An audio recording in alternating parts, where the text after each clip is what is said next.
Today's show is about teen pregnancy. With us here today is Dr. Kellen Levi, an expert on teen health and pregnancy. Nice to have you here, Dr. Levi. Nice to be here, Dr. Phyllis. So, later today, we are going to have some teen mothers on the show. But first, can you give us some background information on the problem?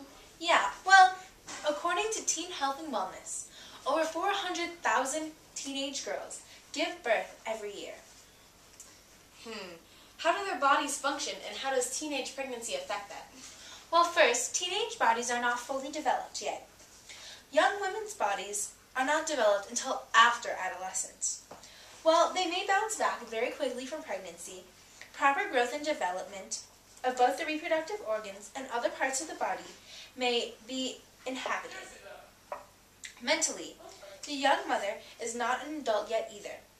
Parts of the brain that aid in decision-making and logic are not fully developed yet until around the age of 19. This, coupled with the fact that the young mothers have less education and less real-world experiences than other women, means that pregnant teens don't always make the best decisions for their unborn child and for themselves. So how does this affect society as a whole? Well, teen pregnancy costs the U.S. $7 billion annually. Babies and teenage mothers are more likely to rely on public health care throughout their lives. This places a higher burden on the healthcare system. Well, clearly, teen pregnancy is a big problem in today's society. What are the main reasons that teenagers just keep getting pregnant? Well, one of the main reasons for teen pregnancy is the lack of education on sex, birth control, and how our bodies function. Also, pressure from TV shows and the media, such as Teen Mom, 16 and Pregnant, The Secret Life, Juno, and The Pregnancy Pact, turn teen pregnancy into a glamorous social symbol. That is very interesting. Let's cut to a clip.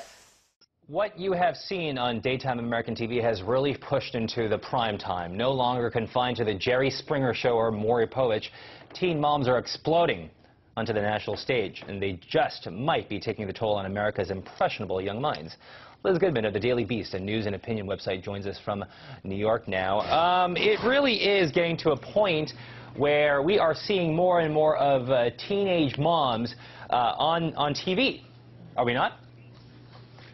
Yeah, this season in particular, there have been just a slew of shows that have featured teenage moms.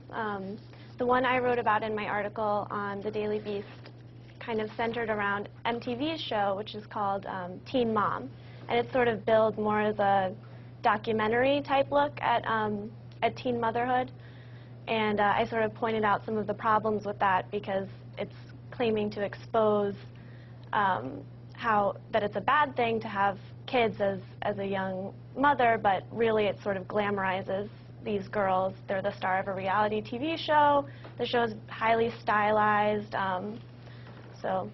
Ms. Goodman, you kind of got into it a little bit, just some of the effects that this apparent glamorization of teenage pregnancy is having. Go a little bit deeper into that now, though. I mean, what kind of things tangibly are we seeing that may have been caused by more teen mothers being seen on MTV, Lifetime, and some of the major networks here? What are we seeing tangibly that may be attributed to that? Yeah, well, the main study that just came out that kind of shocked a lot of people was the Guttmacher Institute study that said that the teen pregnancy rate had increased by 3% after declining for 15%. For 15 years. So it was a big reversal. Reducing the teen pregnancy rate had been a big kind of triumph of the past 15 years, and then just this year it's been reversed. And we've seen so many portrayals of teen moms, not just in fictional TV shows like Glee, Secret Life of the American Teenager, shows like that, but Bristol Palin, who's now going to have a spot on The Secret Life of the American Teenager, a guest spot, is probably America's most famous pregnant teenager. She really riveted the nation, I think, in 2008 when she came out as pregnant, and then we've watched all the baby mama drama unfold since then, and she's now said that she supports abstinence until marriage, which obviously sends a very mixed message to all the teens who are watching her and looking up to her.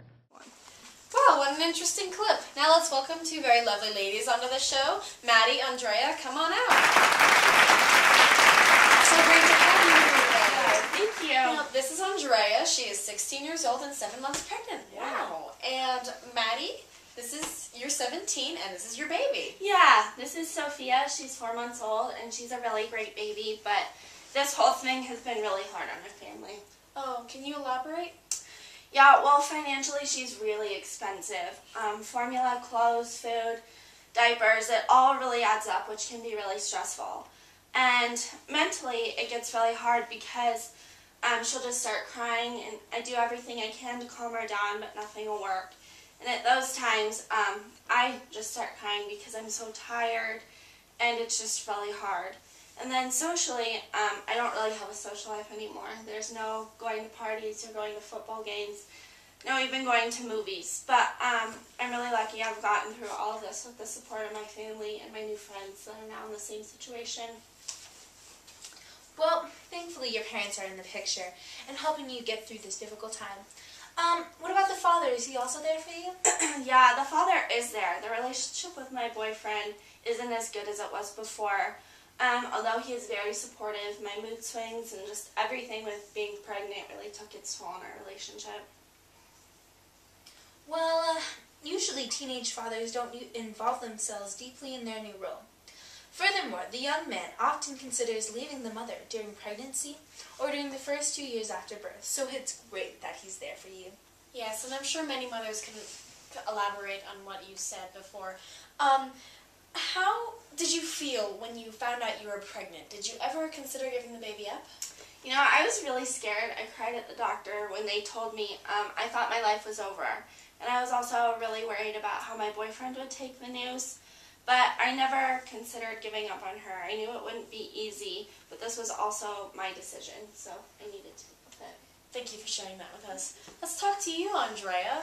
So, tell us about your experiences being pregnant. Well, I'm 7 months pregnant with a baby girl, and since getting pregnant, a lot has changed in my life. How has your life changed? I can't really go out with my friends anymore. It's not that I'm pregnant, but just being pregnant is really like a drain on your body, and all I want to do is sleep. Plus, the friends that I were hanging out with before I got pregnant are not really a good crowd for me any longer. So, where do you get your support from? My support is my family, my boyfriend and his family, and my new friends. They really understand what I'm going through and have helped me through all the hard times. My story and situation is a lot better than some girls. I consider myself one of the lucky ones. I have a huge support group and a great relationship with my boyfriend. He's working a full-time job to support us right now. The pregnancy has tested our relationship, but all the stress, stretch marks, weight gain, and money has been totally worth it. That's really great. So, what would you tell other girls about your situation? I love my baby, and I wouldn't give her up for anything, but I really wish this would have happened 10 years or so down the road. For other girls, just be precautious and aware about the decisions you make in your sex life. I was lucky that my baby and I are both healthy. Yeah, that's great. Well, as you know, teen pregnancy is 100% preventable. And there are many options for you to be safe and avoid pregnancy. Always use condoms and birth control, which are easily obtainable through organizations such as Planned Parenthood. We need to educate teenagers about safe sex and not just abstinence. Very true. Well, thank you for being here on the show today, ladies. Know that you're an inspiration for everyone out there. Now, next time on Dr. Phyllis, say ah, the 3-year-old girl that was eaten by a beluga whale. Good night.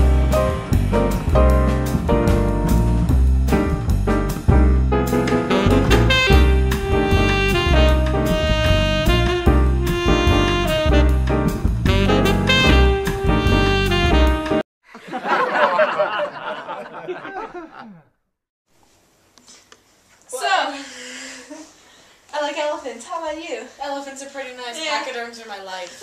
Let's watch a clip. What? I don't know what sorry.